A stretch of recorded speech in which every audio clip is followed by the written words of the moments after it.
What an idiot! She thinks she is paying for the grandkids' college tuition, but in reality, those $300,000 are for our trip to Europe. Those words came out of my daughter-in-law's mouth from the other side of the door. My son laughed. My son, the boy I raised alone for years, the man to whom I gave everything, replied, "It's okay, babe. Just don't drag out the transfer of the assets. We still have to sell her house and the land." At that moment, standing in front of the door to their home with a container of food I had prepared with so much love, I understood that I had just handed over $300,000, my life savings, to two con artists. And the worst part of all is that one of them carried my blood. But let me tell you how I got there, because nobody wakes up one day discovering that their own family plans to strip them of everything. These things happen slowly, with a smile here, a lie there, small signs that you ignore because love is blind. My name is Eleanor. I am 66 years old, and for the last 3 years, I have lived alone in this house that I built together with my late husband. He passed away leaving me this home, 2 city lots that we bought with sacrifice, and some savings that I kept for decades working as a seamstress doing alterations. I was not a millionaire, but I had enough to live with dignity and help my family when they needed it. My son James was always the center of my universe. I raised him practically alone because my husband worked day and night to give us a better life. I sewed wedding dresses, fixed clothes, and hemmed pants until the early hours of the morning while James slept in the back room. Every stitch carried a dream, that he would study, that he would have opportunities, that he would never lack for anything. And I succeeded. James graduated, got a good corporate job, married Jessica 8 years ago, and gave me 2 beautiful grandchildren. At first, Jessica seemed like an angel fallen from the sky, sweet, attentive, always with a perfect smile and kind words. "Dearest Mom," she would say to me while hugging me with that expensive perfume she wore. On Sundays, they would come over for lunch. The kids would run around the backyard, and I felt complete, surrounded by the family I loved so much. I cooked their favorite dishes, baked the apple pie that James had loved since he was a boy, and listened to their stories about work and daily problems. It was my routine, my happiness, my reason for existing after becoming a widow. But things began to change subtly, like when a fine fabric starts to fray at the edges. First came the casual comments. Jessica would look at my living room and say, "Mom, this house is so big for you all alone. Don't you feel lost in here?" Or when I was preparing food, "Oh, how cute. You still cook in that traditional way. I do everything in the convection oven now." Small phrases that sounded innocent but carried a hidden edge, like needles hidden in cotton. Then the comparisons began. My friend Patricia's mom moved into a small condo and says it is much more practical. She doesn't have to clean so much anymore. Or, "Oh, did you know that my cousin's mother-in-law sold her big house and used that money to start a business for her children?" How generous, right? Every comment was a poisoned seed planted with care in my head, making me feel that perhaps I was being selfish for keeping this property, that perhaps I should do more for them. James changed, too. The Sunday visits became bi-weekly, then monthly. When I called on the phone, his answers were short, distracted. "Yeah, Mom. Uh-huh. Okay. I'll call you later. I'm busy." Busy. That word became his answer for everything. Busy to visit me, busy to bring the kids to see me, busy to sit with me and have a coffee like we used to do. I justified everything thinking it was normal, that young people have their lives, their responsibilities, their own world. One afternoon, while I was sewing a lavender dress for a client's niece's prom, Jessica arrived without warning. She wore that smile that was starting to seem too perfect to me, too practiced. "Mom, I need to speak with you about something important." She sat on the sofa, crossed her legs, and sighed as if she were carrying the weight of the world. "James and I are going through a difficult time financially. The company where he works is making cuts, and we don't know if they are going to lay him off.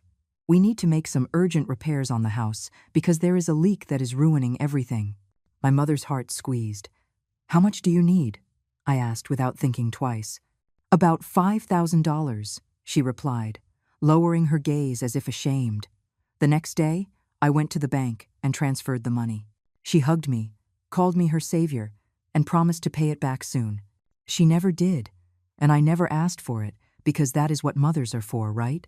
To support, to help, to give without expecting anything in return. 2 months later, It was James who arrived with another story. They needed money for the children's private school. The tuition had increased. Another $4,000 left my account without hesitation. Then came Jessica's medical expenses. A supposed minor surgery that cost $3,000 more. Then the car that broke down. The credit card debts. The refrigerator repair. Every month there was a new emergency. A new reason to ask me for help. I gave and gave because that is how I was taught, because I believed I was fulfilling my role as a mother and grandmother. Meanwhile, my savings were starting to thin out, just like my patients every time I called and nobody answered. When I went to visit them without warning, there was always an excuse not to let me in. They were going out, they had company, the kids were sick. The door to their house became a wall that grew higher and higher between us. One night, my neighbor Susan came over to have tea with me. We had known each other for 20 years, and she was always direct, with no filter. "Eleanor, forgive me for meddling where I haven't been called, but I saw your daughter-in-law the other day at the mall. She was carrying bags from very expensive stores, showing off a brand-name purse, and laughing with her friends while they drank coffee in that new place where a cup costs $15. I remained silent, feeling something twist in my stomach. "Maybe she had a good month," I responded weakly. Susan looked at me with that mixture of pity and concern that you never want to see in the eyes of a friend. The days following that conversation with Susan were strange. I started noticing things I had ignored before, details that my motherly love had hidden under layers of justifications. When James finally called me after 2 weeks of silence, his voice sounded rushed, mechanical, like he was reading a script. "Hi, Mom, how are you? Everything is fine over here. The kids send their regards." "Hey, I have to hang up. We're heading out. Heading out. Always heading out, always busy, always in a hurry to end the call with me. I tried to visit them one Sunday, like in the old days. I baked that apple pie that James liked so much, put on my pearl-colored dress, the one that made me feel presentable, and rang their doorbell with a smile on my face. Jessica opened the door just a crack. Her expression changed when she saw me. "Oh, Mom, what a surprise. We were just heading out. We have a family lunch." The irony hit me like a slap in the face. I was their family, and I was on the wrong side of that door. "Are the kids here?" I asked, trying to see inside. "They are with my parents. They took them yesterday." Lie. I could hear children's laughter inside the house. I walked away slowly down that street where I had played so many times with my grandchildren, feeling how every step weighed more than the last. Something was not right. Something had changed, and I had been too naive, too trusting, too blind to see it. That night I could not sleep. I lay staring at the ceiling of my bedroom, reviewing every conversation, every request for money, every excuse to keep me away. The pieces were starting to form an image I did not want to see. The next morning, Jessica called me with that sweet voice that no longer convinced me. "Dearest Mom, apologize for yesterday. We were very stressed. Can we come visit you this afternoon? James wants to talk to you about something important." My heart jumped between hope and fear. Maybe they had realized their coldness. Maybe they were coming to apologize, to reconnect. What a fool I was to think that. They arrived at 4 in the afternoon. James carried a folder under his arm and wore that forced smile I had seen lately. Jessica wore an ivory dress that must have cost more than $300, new shoes, and that perfume that permeated everything in its path. They sat in my living room, rejected the coffee I offered, and James opened the folder on the table. "Mom, we need to talk about something serious. It is about the children's future." His tone was grave, rehearsed. "Times are changing, and education is getting more expensive. We want to ensure the kids have the best education possible, that they can go to a university, have opportunities that we didn't have." I nodded, not yet understanding where this was going. "We have been researching, and we found an incredible opportunity. There is an educational investment fund that guarantees full payment of college for both children, including master's degrees if they wish." Jessica leaned forward. Her eyes shone in a way that I now recognize as greed disguised as maternal concern.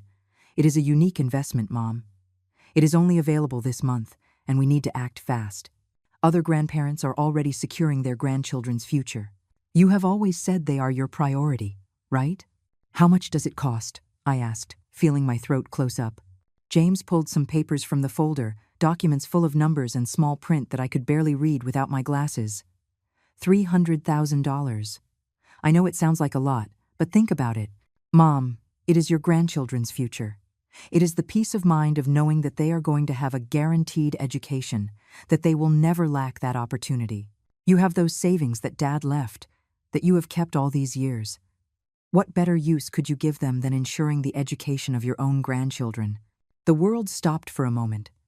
$300,000. Practically everything I had saved. The result of 35 years of work, of sleepless nights sewing, of sacrifices, of every dollar saved with discipline. My husband and I had dreamed of that money as our safety cushion, the inheritance I would one day leave to James, the backup for any medical emergency in my old age. It is a lot of money, I murmured. Jessica immediately took my hand with that rehearsed softness. We know, Mom, and believe me, we wouldn't ask you this if it weren't absolutely necessary, if it weren't for the good of your grandchildren. Think of them, of their future. You have this house, you have the land, you won't lack for anything, and we will be here to take care of you always. We are your family. James nodded, his expression serious, almost urgent. Mom, this opportunity closes in 3 days. Afterward, it won't be available anymore, and we are going to lose the chance to secure all of this. The kids are going to thank you for life. You are going to be the grandmother who gave them the opportunity to succeed, to not have to worry about paying for expensive universities. I looked at my son, that man who had grown up before my eyes, and I wanted to see the boy who used to hug me and tell me I was the best mom in the world. I wanted to believe this was real, that they were genuinely thinking about my grandchildren's well-being.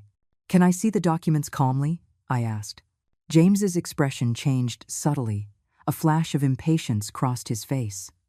Of course, Mom, but remember that the clock is ticking. We can't lose this opportunity over unnecessary doubts. That night, I tried to read the documents. They were pages and pages of legal terms I didn't completely understand. I called David, a lawyer and family friend who had helped my husband when he was alive. David, could you check something for me? I explained the situation over the phone. There was a long silence on the other end. Eleanor, is your son asking you for $300,000 for an educational fund? Can you send me photos of the documents? I took pictures of every page and sent them via text message. 20 minutes later, David called me. His voice sounded worried. Eleanor, these documents are very generic. They don't clearly specify the institution. There are no real guarantees. The clauses are vague. I recommend you don't do anything hasty. Give me a few days to investigate more thoroughly. But I didn't have days. James had been clear. 3 days or the opportunity was lost. The next morning, James arrived early at my house. He came alone this time. Have you thought about it, Mom? We need to do the transfer today. His tone was drier, less affectionate. David is reviewing the documents, I told him. His face tensed up. David? Why did you involve David in this? This is a family matter. Mom, don't you trust me? Don't you trust your own son? His words pierced me like knives. Guilt started to climb up my chest. What kind of mother was I to doubt my son? It's not that I don't trust you, James. It's just that it is a lot of money, and I want to be sure. He stood up from the armchair abruptly. You know what, Mom? Forget it. If you don't trust us, if you prefer to listen to strangers before your own family, then you don't deserve to be part of this. The kids are going to grow up knowing that their grandmother could have helped them and decided to be selfish. Selfish. That word echoed in my head for hours after he left, slamming the door. I spent that whole night awake, tossing and turning in bed, while the word selfish resonated in my mind like an endless echo. Was I selfish for wanting to protect my life savings? Was I selfish for asking for advice before handing over $300,000? The guilt was eating me alive. I thought of my grandchildren, of their innocent little faces, of everything they deserved. If I didn't help them, who would? James was right about something. I had this house, I had the lots, I wasn't going to starve. But something inside me, a small little voice I tried to ignore, told me something wasn't right. At 7 in the morning, my phone rang. It was Jessica. Good morning, Mom. Excuse me for calling so early, but I need to talk to you. James is very hurt. Last night he couldn't sleep thinking that you distrust him. As a mother, you must understand what it means when your own mom doesn't believe in you. Her voice sounded soft, almost maternal, but there was something calculated in every word.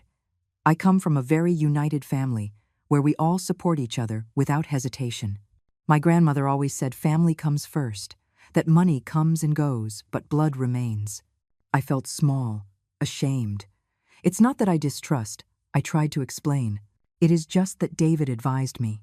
Jessica interrupted me with a sigh. David is a stranger, Mom. We are your family. Besides, doesn't it seem suspicious to you that a lawyer tells you not to invest in your grandchildren's education? Maybe he has other interests. You know how these professionals are, always looking to charge for their services. Her words sowed doubts about David, about my own instincts, about everything. Think about it carefully, Jessica continued. This opportunity closes tomorrow.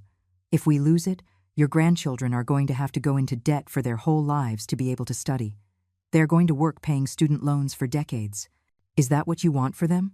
You have the power to change their lives right now.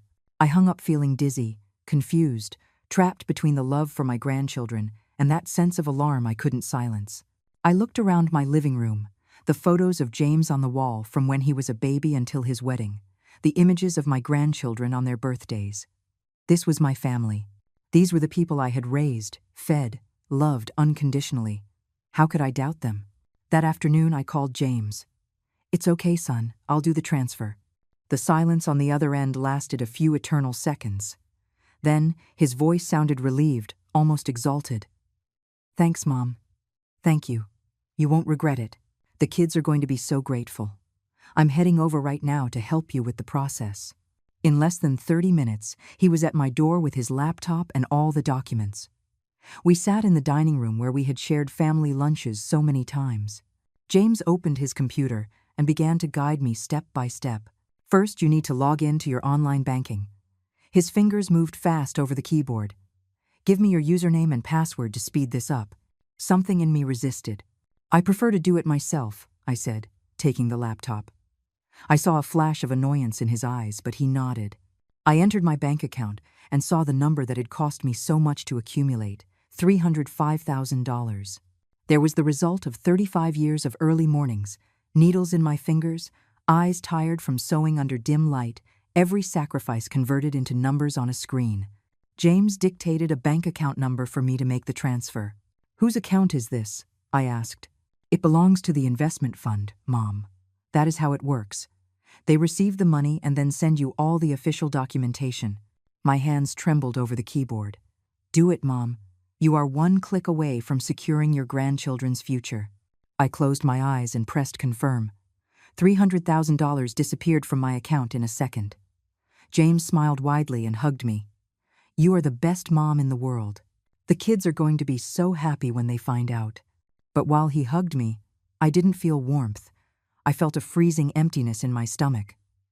For the next few days, I waited for the documentation James had promised. It is almost here, Mom. These processes take time, he would tell me every time I asked. But what I really noticed was the drastic change in his behavior. The phone calls that were scarce before were now non-existent. When I dialed, it went straight to voicemail.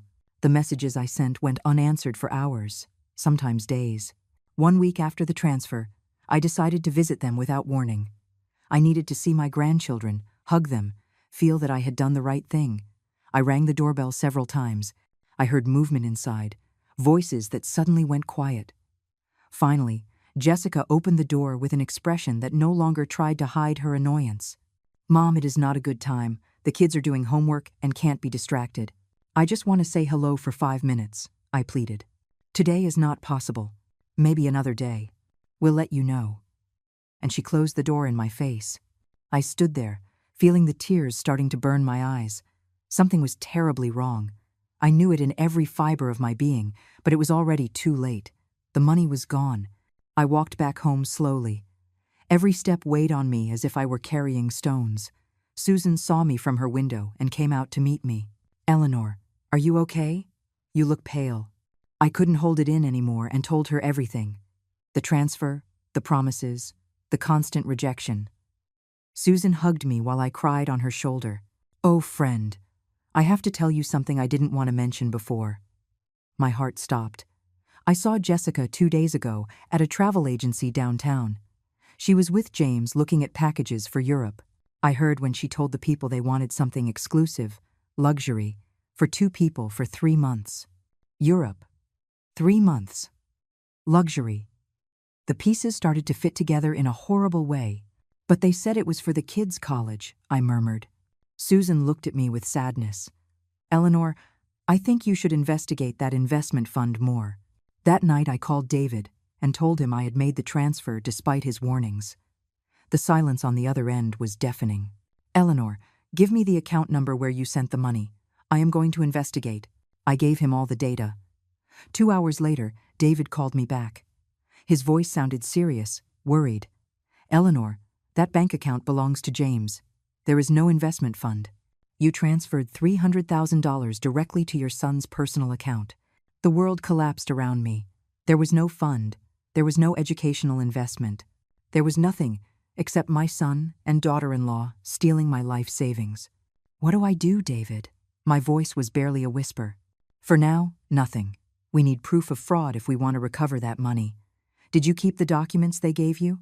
I had them, but they were so vague they probably wouldn't be worth anything. The following days were torture. I kept calling James without getting an answer.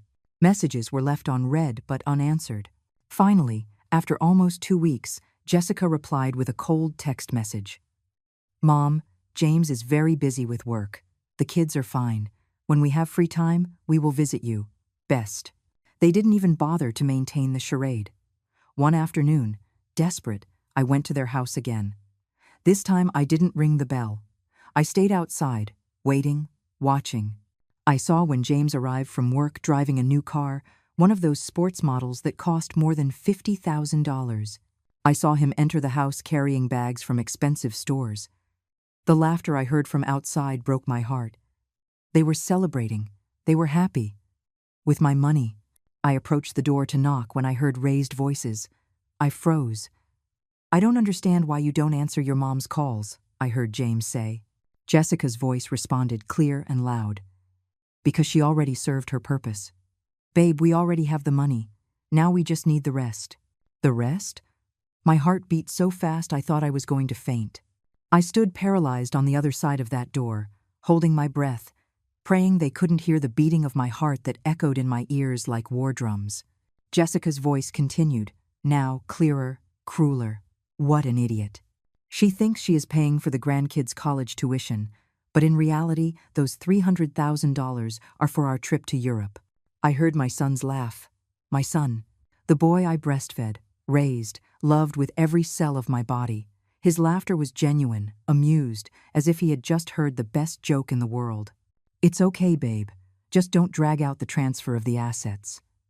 We still have to sell her house and the land, James replied with a lightness that pierced me like a rusty knife. My mind tried to process what I was hearing, but it was as if the words arrived in a foreign language. Transfer of assets? Sell my house? The land my husband and I bought with decades of effort? I already spoke to the title company, James continued.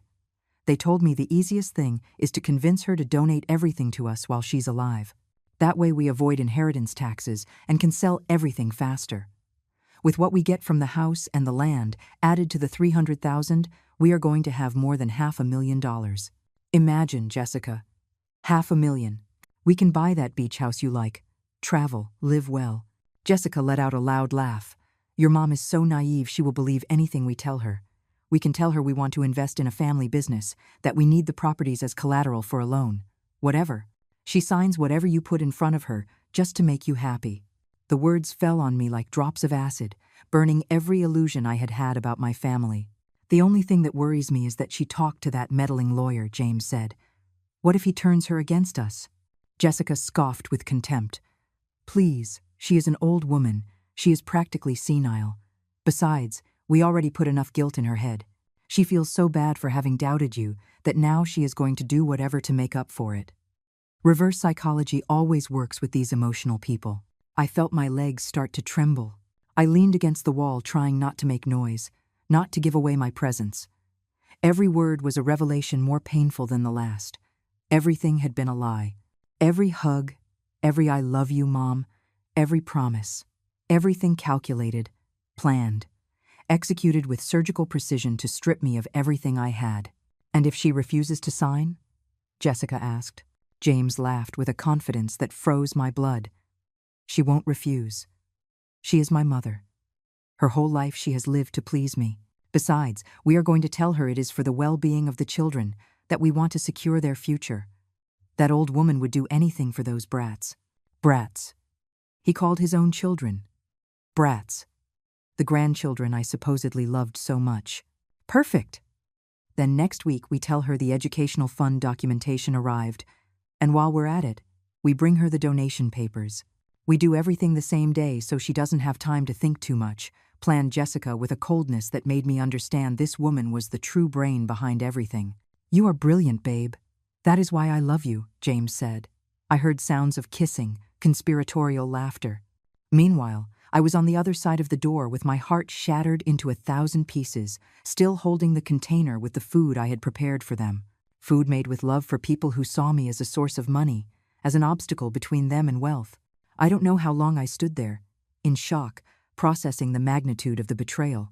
Finally, my legs reacted, and I started walking backward, moving away from that door, from that house, from that life I thought I had. I walked past the shiny new sports car carefully, feeling like at any moment I was going to crumble. I reached the street and kept walking aimlessly, tears running down my cheeks uncontrollably. I don't remember how I got to Susan's house. I only remember I knocked on her door and, when she opened, I collapsed completely. I cried like I hadn't cried even when my husband died, because this betrayal hurt differently. It was a pain that came from inside, from the place where you keep your faith in the people you love. Susan hugged me, took me to her living room, made me tea, and waited patiently for me to be able to speak. When finally I could articulate words, I told her everything. Every phrase I had heard, every detail of the macabre plan James and Jessica had woven. Susan listened with a mixture of horror and indignation growing on her face. "Those bastards!" she muttered, clenching her fists. "Eleanor, you have to report them. This is fraud. It is breach of trust. They are criminals." But I couldn't think clearly. My mind was a whirlwind of conflicting emotions. Pain, rage, disbelief, shame. How had I been so blind? How did I not see the signs? All the pieces fit now with brutal clarity. The increasingly scarce visits, the constant requests for money, the artificial urgency, the emotional manipulation. I had been the perfect victim. A loving, generous, trusting, and lonely mother. "You need to call David right now," Susan insisted. "You need to protect what you have left before they execute the next step of their plan." She was right. If I didn't act fast, I was going to lose everything. My house, my land, my dignity. David answered on the second ring. I explained between sobs what I had heard. The silence that followed was so heavy I thought the call had dropped. "Eleanor, this is very serious," David finally said with a serious voice. "What you are describing to me is a clear case of fraud and conspiracy. But we need concrete evidence. Do you have any way to record those conversations?" I had nothing. It was my word against theirs. "Tomorrow, first thing in the morning, come to my office. We are going to take immediate legal measures to protect your properties. I am going to put a legal lock on the house and the land so nobody can do anything with them without your physical presence and mine." That night I didn't sleep. I sat in Susan's armchair, staring into the void, reviewing every moment of the last few months. Every sign I ignored, every lie I believed, every manipulation I didn't see. I felt stupid, used, betrayed in the worst possible way. But under all that pain, something else was starting to grow.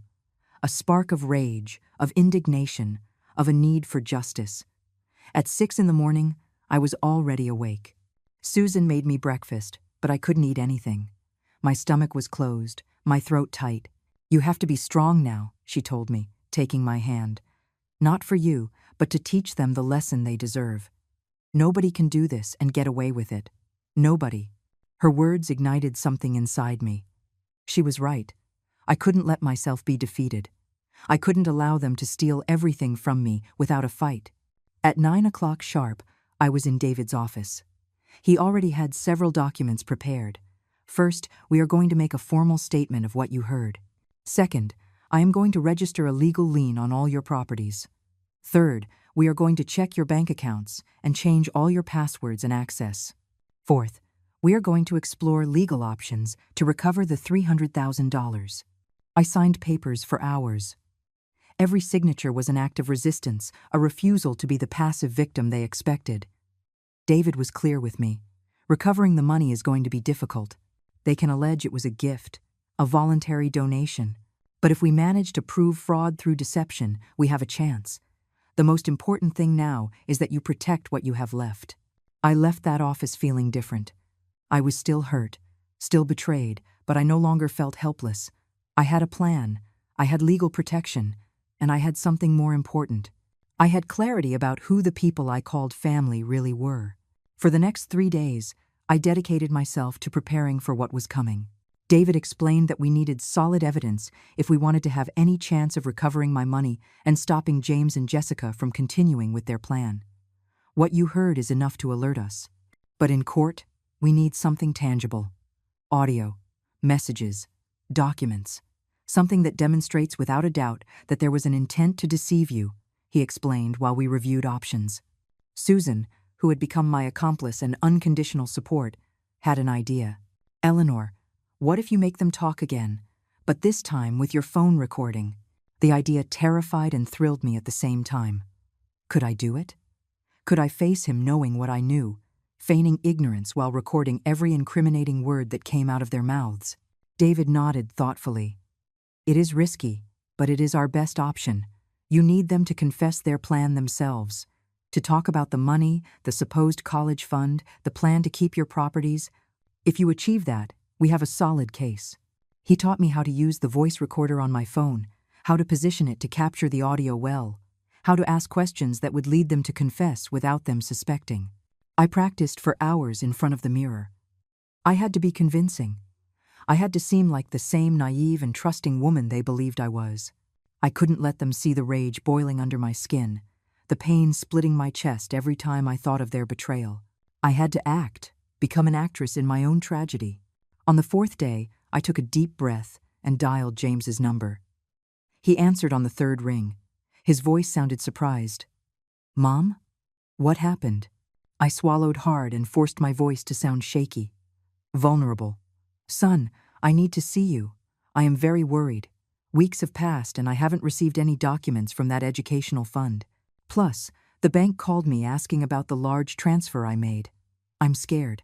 I heard James consulting something with someone on the other side. Surely Jessica. Calm down, Mom. It is normal for the bank to ask those questions for security. And the documents are almost ready. I had told you. Why don't you come to the house tomorrow and we can talk calmly? Jessica made that cheesecake you like so much." The change in his tone was chilling. From cold and distant, he had gone to warm and welcoming in seconds. Pure acting. "Tomorrow at what time?" I asked. "At 3 in the afternoon is perfect. The kids are going to be at their activities, so we can talk calmly like adults." "Perfect. No innocent witnesses. I will be there, son. Thank you." I hung up and looked at Susan, who had been listening to the whole conversation. "You did very well," she told me, squeezing my hand. "Now only the hard part is missing." That night I couldn't sleep again. I reviewed again and again what I was going to do.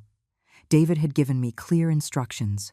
Arrive, activate the recorder discreetly, ask questions about the educational fund, mention my properties, let them talk. Scammers have enormous egos, he had told me. If they think they already won, they are going to want to brag about their plan. Let them talk. At 2:30 in the afternoon the next day, I got ready with care.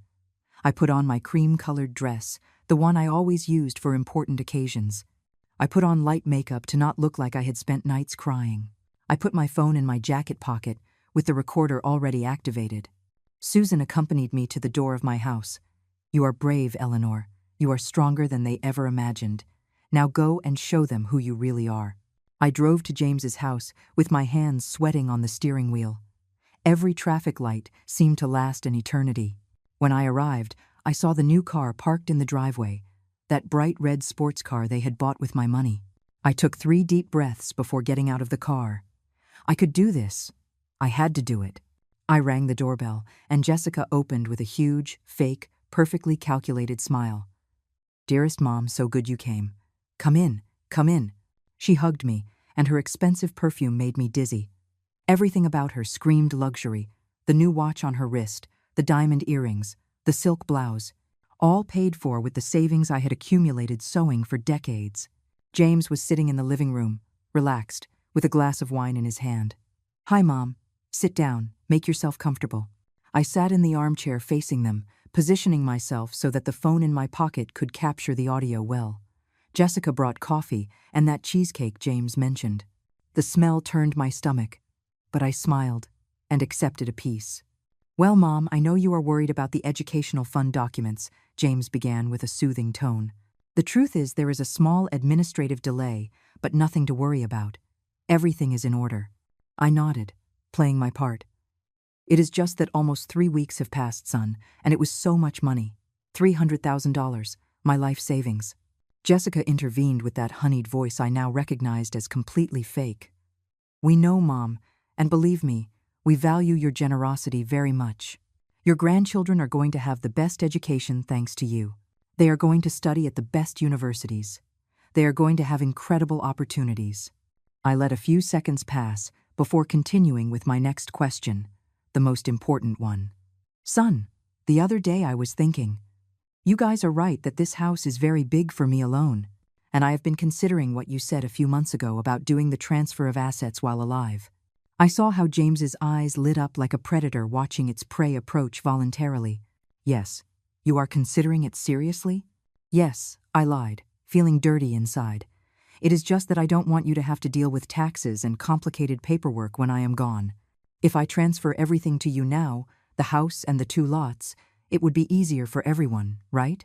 Jessica leaned forward, her excitement barely contained. "Exactly, Mom. That is exactly what we have been saying. Besides, that way you can rest easy knowing everything is arranged." James got up and sat next to me on the sofa. "Mom, that would be the smartest thing.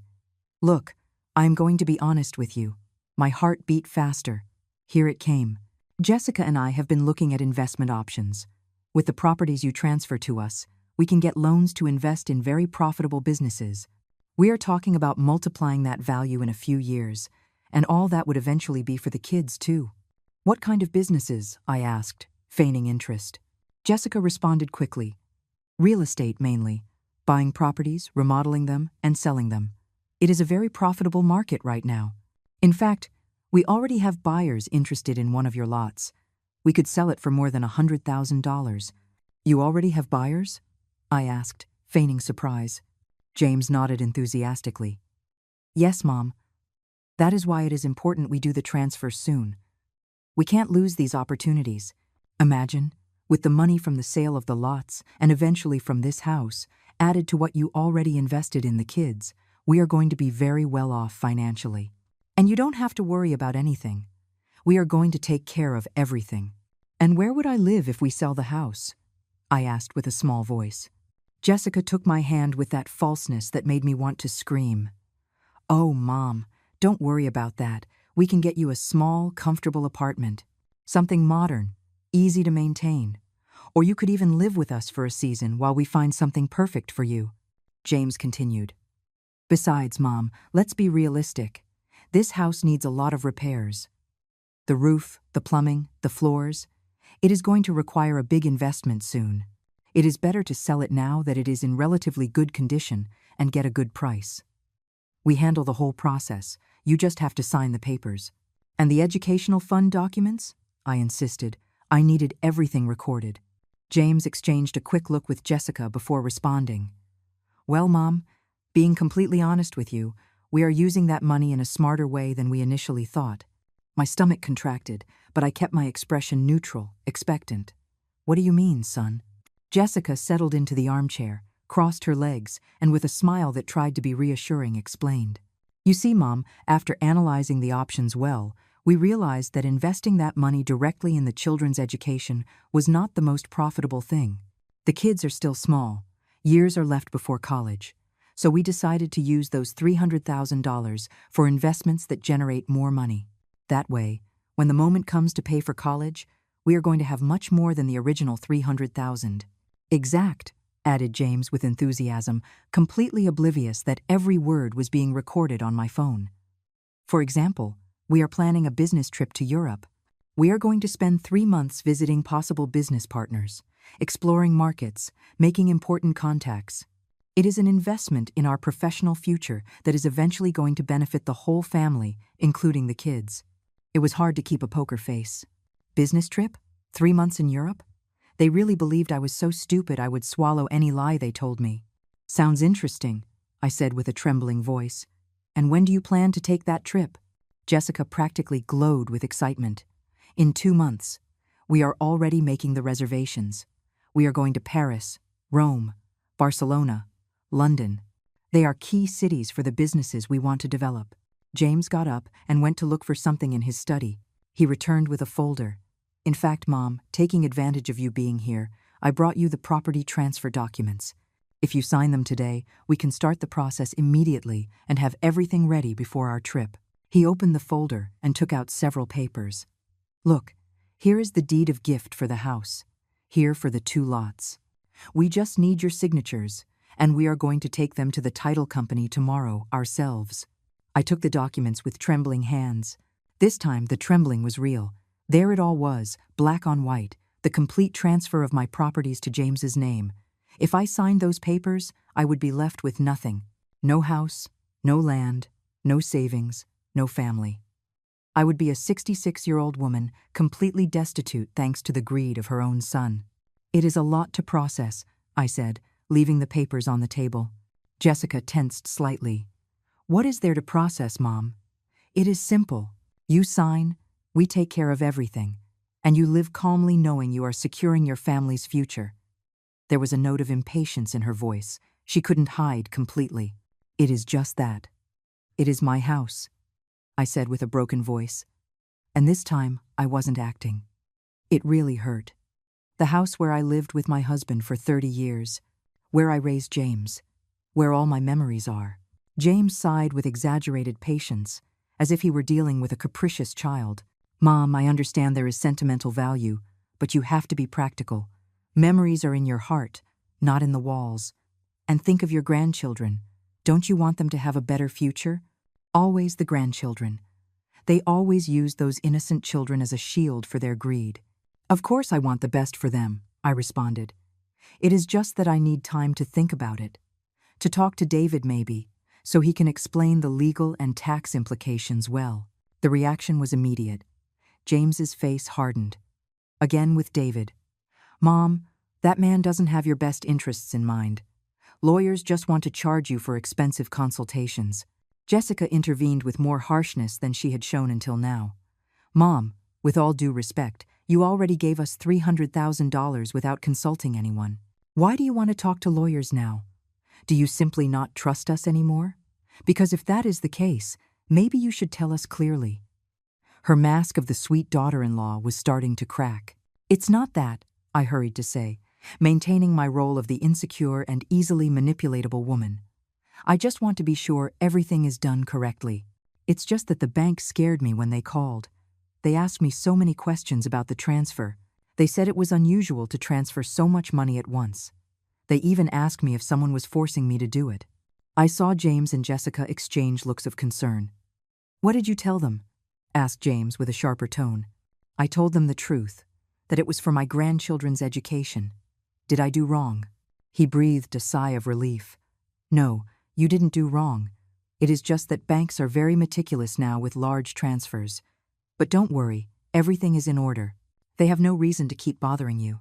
I decided to press a little more. I needed more recorded confessions. Son, when exactly am I going to see the educational fund documents? It's just that almost a month has passed and nothing. James ran his hand through his hair, a gesture of frustration he had done since he was a boy when confronted. Mom, I already explained to you that we are using that money differently.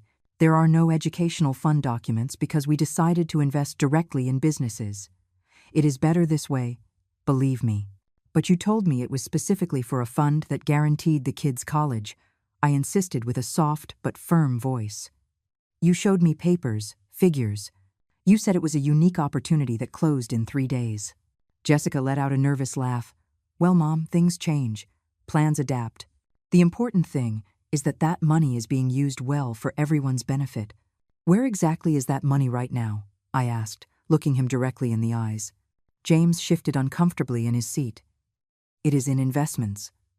Mom, in accounts, in reservations for the business trip, in down payments for opportunities we are exploring. It is working for us, generating more value. Isn't that what you wanted? That the grandkids had a secured future? I got up slowly from the armchair, feeling how every muscle in my body was tense. I need to use the bathroom, I said. Excuse me a moment. Jessica pointed toward the hallway. Sure, Mom, you know where it is. I walked to the bathroom, locked the door, and looked at myself in the mirror. My eyes were red, my face pale, but I had achieved what I came to do. I had the confession. I had the proof. I checked my phone discreetly. The recording was still active. I had captured everything. Their own voices admitting there was no educational fund, that the money was being used for them, that they planned to sell my properties, that everything had been an elaborate lie. I took a deep breath, splashed water on my face, and returned to the living room. You know what, son? I said with a firmer voice than I had used all afternoon. I think you are right. I am going to sign the papers. Both of their eyes lit up like Christmas trees. Really, Mom? James practically jumped off the couch. Yes, but let me take them home to read them calmly tonight.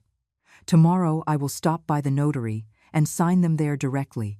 That way everything remains legal from the start. I could see the disappointment on their faces, but they nodded. Okay, Mom. Take the documents, but please do it tomorrow. It is important we don't waste more time. We are already behind with several things. I took the folder with the donation papers, the same ones they planned to use to strip me of everything. I will do it, son, tomorrow without fail. Jessica walked me to the door with renewed kindness. Thanks for understanding, Mom. You are going to see that this is the best for everyone. In a few years, you are going to thank us. I hugged her, and while I did, I thought of all the times this woman had manipulated me, lied to me, used me. Until tomorrow, I said with a smile that hurt my soul. I got into my car and drove to the corner. There I stopped, took out my phone, and stopped the recording. 52 minutes of audio, 52 minutes of confessions, revealed plans, exposed lies. I had everything I needed. I dialed David's number with trembling hands. I have it, I said when he answered. I have the entire confession recorded. Excellent work. Eleanor, come to my office right now. We are going to listen to that recording and plan the next steps. This is over for them. I drove toward his office feeling a strange mix of triumph and pain. I had gotten the evidence. I had protected my assets. But the price had been confirming that my son, the person I loved most in the world, was a scammer without a conscience willing to leave me on the street. Susan was waiting for me in David's office. When I entered, she hugged me tight. You did it, friend. You were so brave. David ushered us in, and for the next 2 hours, we listened to the complete recording. Every word was like a dagger, but they were necessary daggers. It was the truth in its rawest and most painful form. This is pure gold in legal terms, David said with satisfaction. We have admission of fraud, conspiracy to strip you of your assets, confession that no educational fund existed.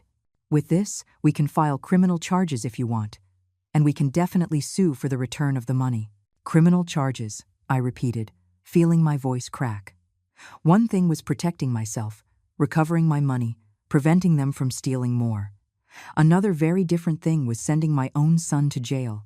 David noticed my internal conflict and softened his tone. Eleanor, I understand he is your son, but what he and Jessica did is a serious crime. Not only did they lie to you, they scammed you systematically. This was premeditated, calculated. And if you don't stop him now, they are going to keep doing it. Maybe not just with you, but with other people. Susan squeezed my hand. Friend, I know it hurts, but you have to think about you. They didn't think about you when they planned to leave you with nothing. They didn't think about you when they laughed at your trust. They didn't think about you when they spent your money on luxuries while you eat alone in that empty house. Her words were harsh but true. Each of them was a truth I needed to hear. Let me think about it tonight, I said finally. I need to process all this. I need to decide how far I am willing to go. David nodded understandingly. Okay, but meanwhile, tomorrow, First thing, I am going to file a civil lawsuit for the return of the money. That is non-negotiable. They stole $300,000 from you through deceit and fraud. That money has to return to your account. That night, alone in my house, I sat in the dining room with a cup of tea that went cold without me taking a sip. I looked at the walls full of photographs of James at different stages of his life.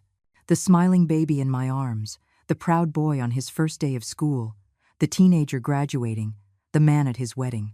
At what moment did I lose that boy? Or maybe he never really existed the way I believed. Was he always a selfish person waiting for the opportunity to take advantage of me? My phone rang near 11 at night. It was James. "Hi, Mom. Just calling to confirm you are going to the notary early tomorrow. I already made an appointment for 10 in the morning. I'll pick you up at 9:30. His voice sounded animated, anxious to close his master stroke. "Son, we need to talk," I said with a serious voice. There was a pause. "About what, Mom?" "We already talked about everything this afternoon. I need you to come tomorrow to my house, you and Jessica. Before going to the notary, there is something important I must tell you." I could feel his frustration through the phone. "Mom, don't tell me you are regretting it again. We had already agreed on something." His tone was becoming sharp. "I am not regretting it.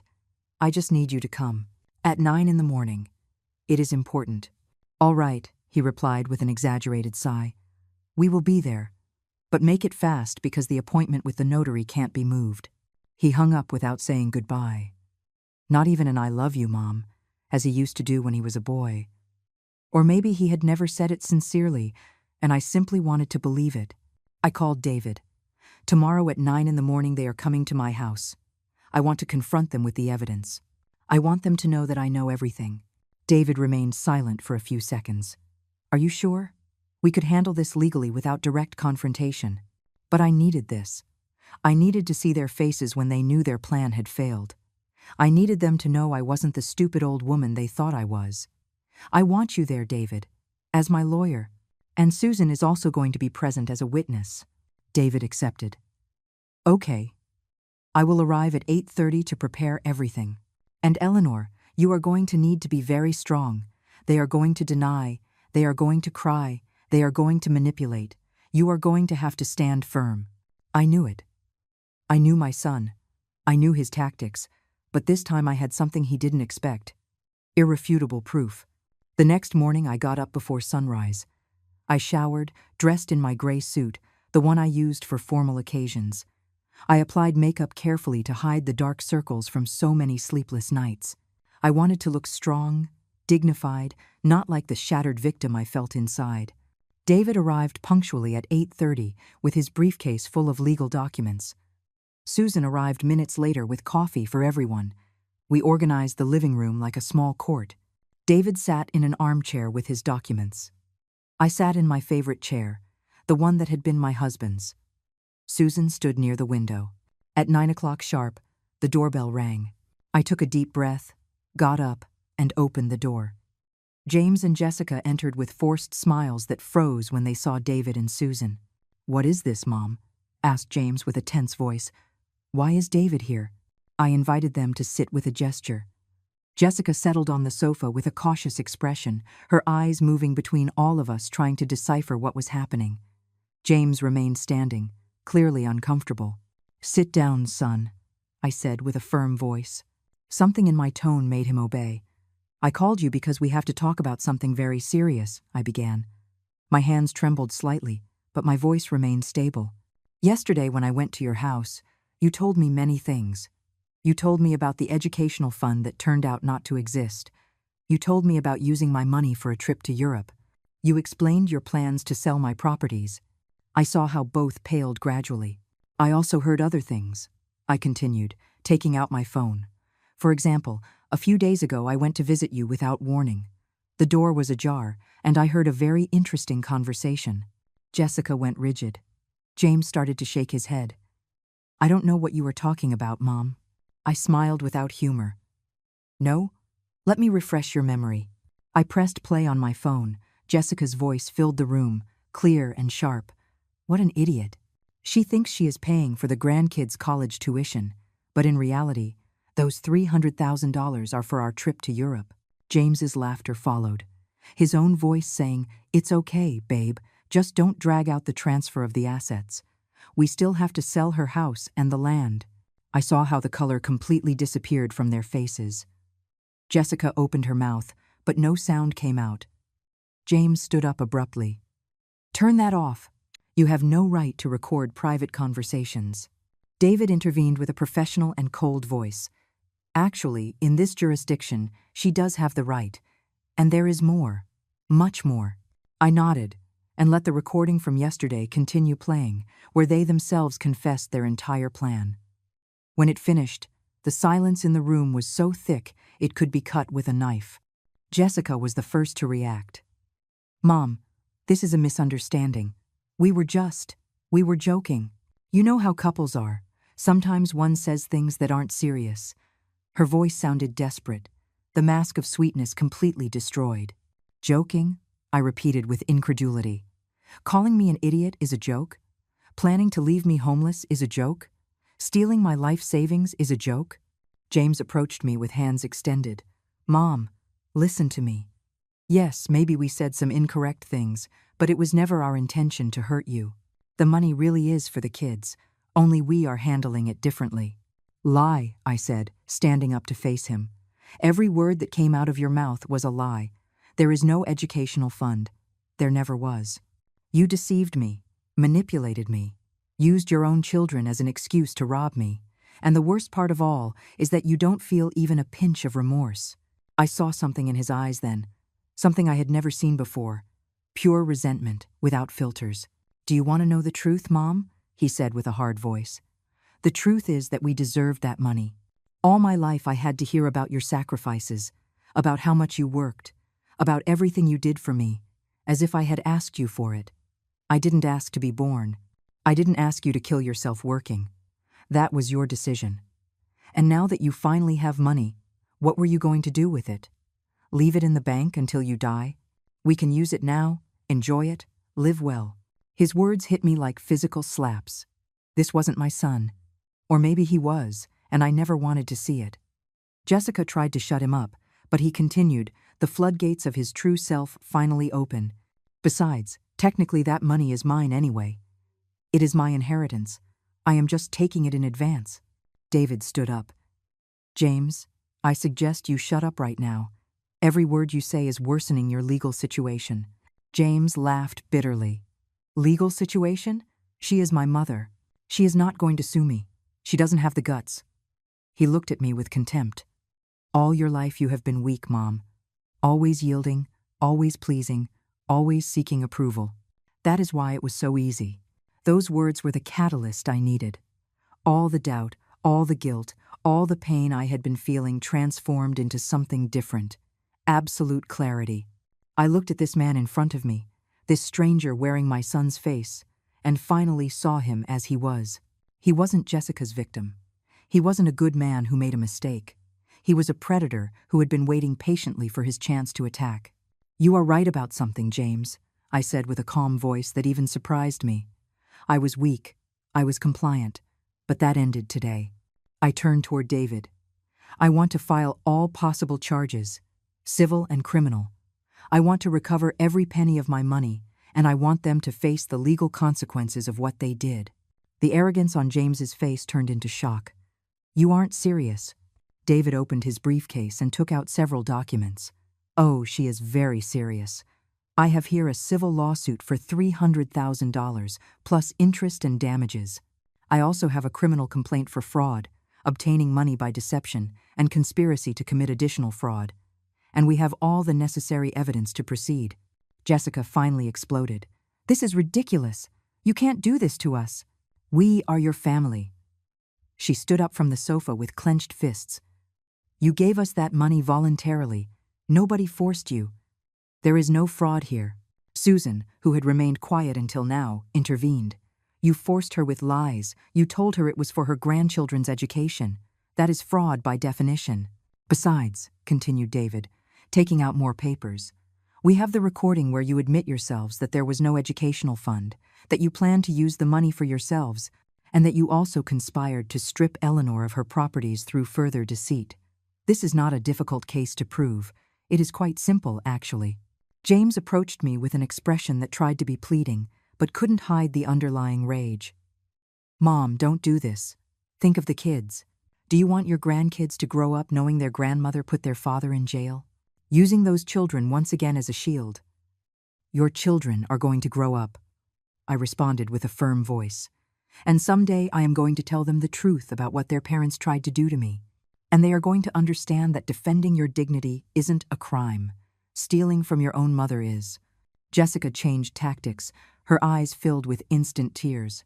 Mom, please. We made a mistake. We admit it. But we can fix it. We can return the money to you, all of it. Just give us time. David shook his head. It is too late for that.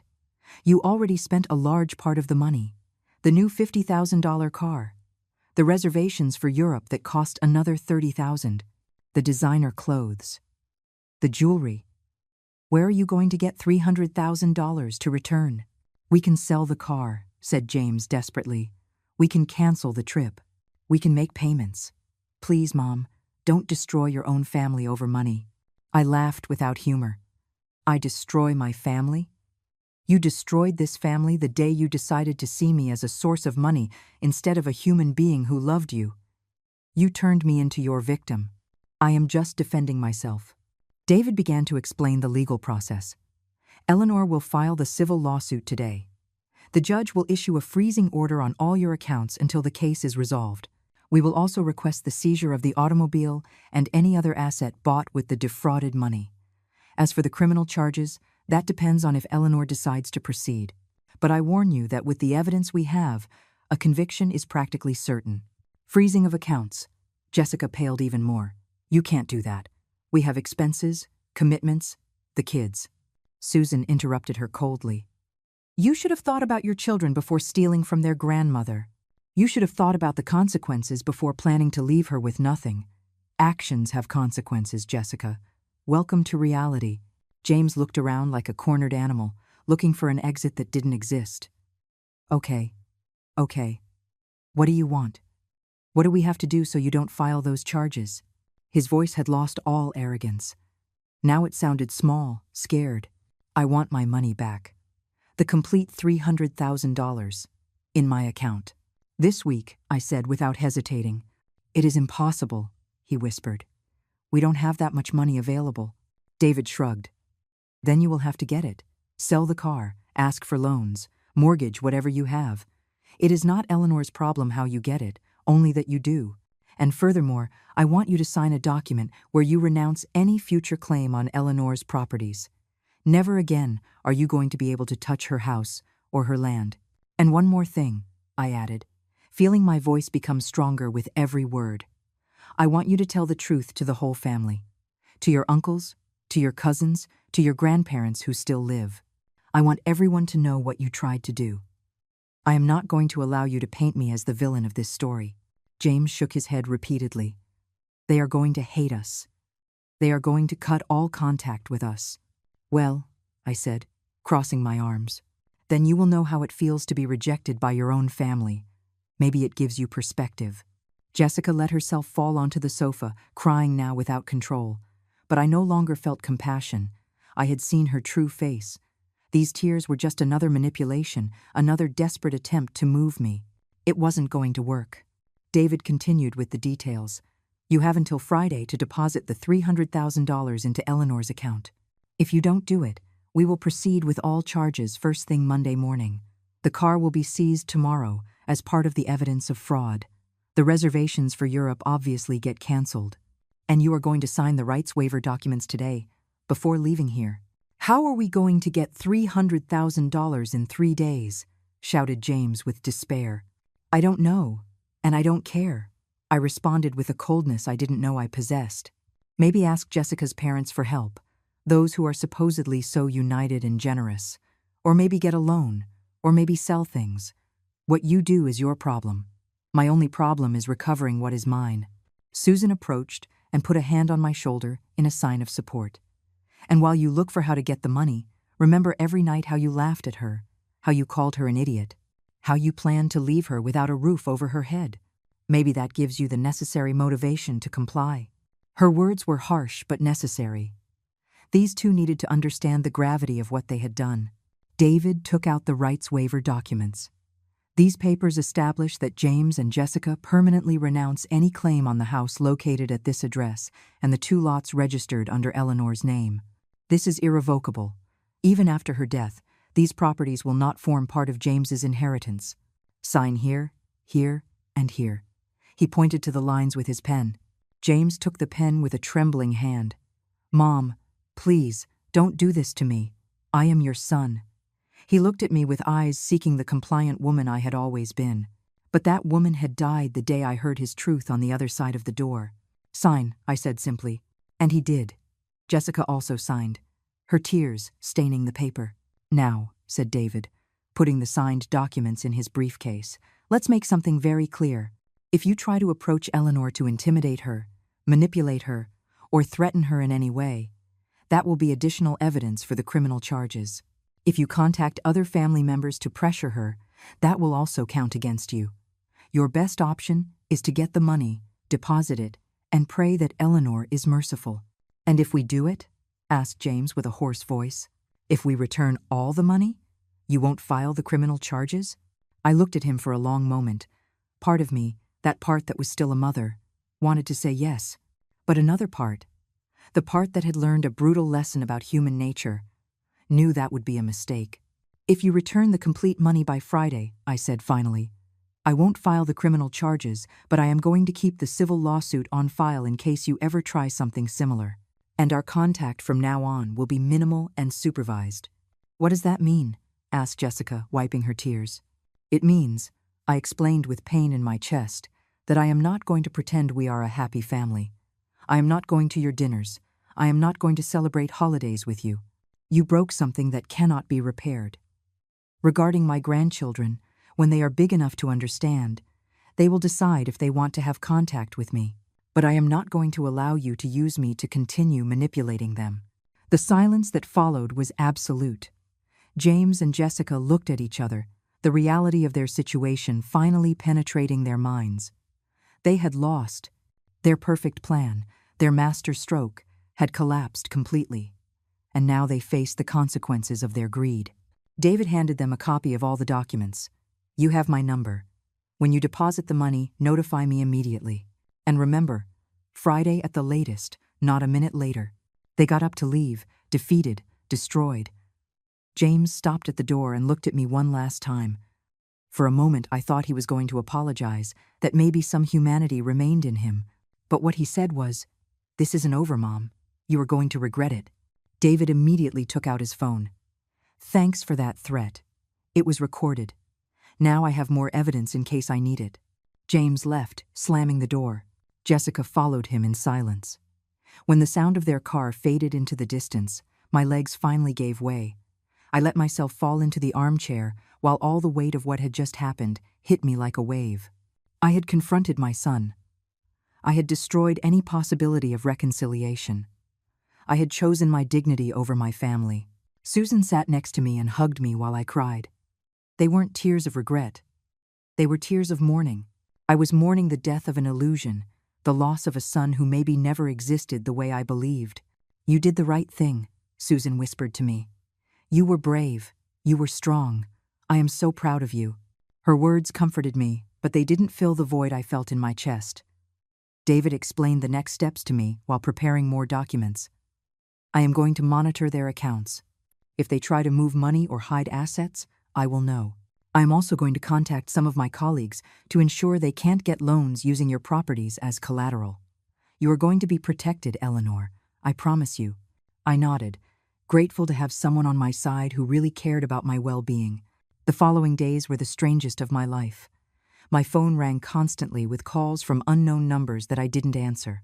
Messages arrived one after another, some pleading, others threatening, all desperate. James wrote me entire paragraphs alternating between empty apologies and accusations of being a cruel mother. Jessica sent me photos of my grandchildren with manipulative messages. They ask about you. You're breaking their hearts. But I stood firm. Every time I felt my resolve waver, I listened to the recordings again. I heard their laughter, their contempt, their plans to leave me with nothing. And I remembered that it wasn't me who had broken this family. It was them. Susan stayed with me those days, making sure I ate, slept, wasn't alone with my destructive thoughts. On Wednesday night, David called me with news. James is asking for loans everywhere. He contacted 3 different banks. All rejected him when they saw his financial situation. He also tried to sell the car, but since it has a lien on it, he can't. He is desperate. There was a satisfaction in his voice that normally would have seemed inappropriate to me, but now I understood. Justice sometimes feels good. On Thursday afternoon, my phone rang with a number I recognized. Jessica's mother. I hesitated before answering, but finally did. Mrs. Eleanor. Her voice sounded tense. I am Jessica's mom. I need to speak with you. I prepared myself for another manipulation session. Tell me. There was a long sigh on the other end. Jessica told me everything. Well, her version at first, but I am not stupid. I called other people. I asked questions. And I think I know the truth. And? I asked cautiously. And I want you to know that I am ashamed. Ashamed of my daughter, of what she did. If I had known she was planning something like that, I would have stopped her. Stealing from one's own family, especially an older lady, is unforgivable. Her words surprised me. I expected defense, not condemnation. My husband and I have decided to help pay the debt, not because we approve of what they did, but because it is our grandchildren who are going to suffer if their parents go to prison. We are going to contribute $100,000. James will have to get the rest. I appreciate your help, I said sincerely. But let it be clear that this does not erase what your daughter and my son did. I am not being cruel. I am being just. Jessica's mother sighed again. I understand completely. If someone did this to my mother, I would react the same or worse. I only ask that when this ends, if it is possible, don't completely close the door with the children. They are innocent in all this. That conversation gave me some peace. At least there was one more person in this disaster who understood the gravity of the situation. On Friday morning, at 10 o'clock sharp, David called me. Eleanor, a deposit just came into your account. $300,000 exactly. I felt something in my chest relax for the first time in weeks. My money had returned. Not everything was lost. That afternoon, I kept my word. I didn't file the criminal charges, but I kept the civil lawsuit filed as a warning. David ensured all legal documents were in order, protecting my properties forever. James and Jessica had learned an expensive lesson, that stealing has consequences, even when you steal from your own family. The weeks that followed were of adjustment. The extended family found out about everything, not because I told the story, but because they themselves started asking questions when James and Jessica stopped appearing at family gatherings. Some supported me unconditionally. Others thought I had been too harsh. Some tried to mediate, to convince me to forgive. But I had learned that forgiveness does not mean allowing them to keep hurting you. The grandchildren were the hardest part. I thought about them constantly, wondering if they missed me, if they understood why their grandmother wasn't going to visit them anymore. But I knew that someday, when they were older, I could explain the truth to them, and they would decide for themselves what kind of relationship they wanted to have with me. Until then, I had to protect myself. Susan became my chosen family. We shared dinners, walks, movies. She introduced me to her group of friends, all older women who had lived their own battles and betrayals. I found in them a sisterhood I had never had. I learned that family isn't always blood. Sometimes it is the people you choose, who choose you, who stay when everything collapses. David became more than my lawyer. He became a trusted friend, someone who helped me reorganize my finances, make a real will that protected my wishes, plan my future with clarity. You have recovered your power, Eleanor, he told me one day, while we signed the last documents. Many people in your situation never do. They remain victims their whole lives. But you decided to be a survivor. 6 months after the confrontation, I received a letter. It was from James. I opened it with trembling hands, not knowing what to expect. The letter was short. Mom, I know I don't deserve your forgiveness. I know I destroyed something that cannot be repaired. Jessica and I are in therapy, trying to understand why we did what we did. I don't expect you to believe me, but I needed you to know that finally I understand the magnitude of my betrayal. The kids ask about you. I have started telling them the truth, adapted to their age. Someday, when you are ready, if you are ever ready, I would like to try to rebuild something. Even if it is just being able to speak politely. But I will understand if you don't want to. With love and regret, James. I read the letter 3 times. I looked for signs of manipulation, of falseness. Maybe it was there. Or maybe not. I no longer trusted my ability to distinguish sincerity from acting when it came to my son. I kept the letter in a drawer without answering. Maybe someday I would be ready. Maybe I never would be. And that was okay. What I did know was this. I had recovered my dignity. I had protected my assets. I had demonstrated that even at 66 years old, even after being betrayed by the person I loved most in the world, I still had the strength to get up and fight. I had become my own hero. And that, I discovered, was more valuable than any forced reconciliation. I sat on the patio of my house, the house I had been about to lose, surrounded by the plants my husband had planted years ago. The sun was setting, painting the sky in shades of orange and pink. I took a sip of my tea and smiled. It was a small smile, still touched by sadness, but it was real. I had survived. I had won. And my future, for the first time in a long time, belonged completely to me. If my story serves for anything, let it serve to remind all mothers, grandmothers, women who give everything for their families. Your generosity should not be confused with weakness. Your love should not become vulnerability. And when someone, no matter who it is, tries to take advantage of that love, you have every right to defend yourself. It isn't cruelty. It is survival. It is justice. It is self-love.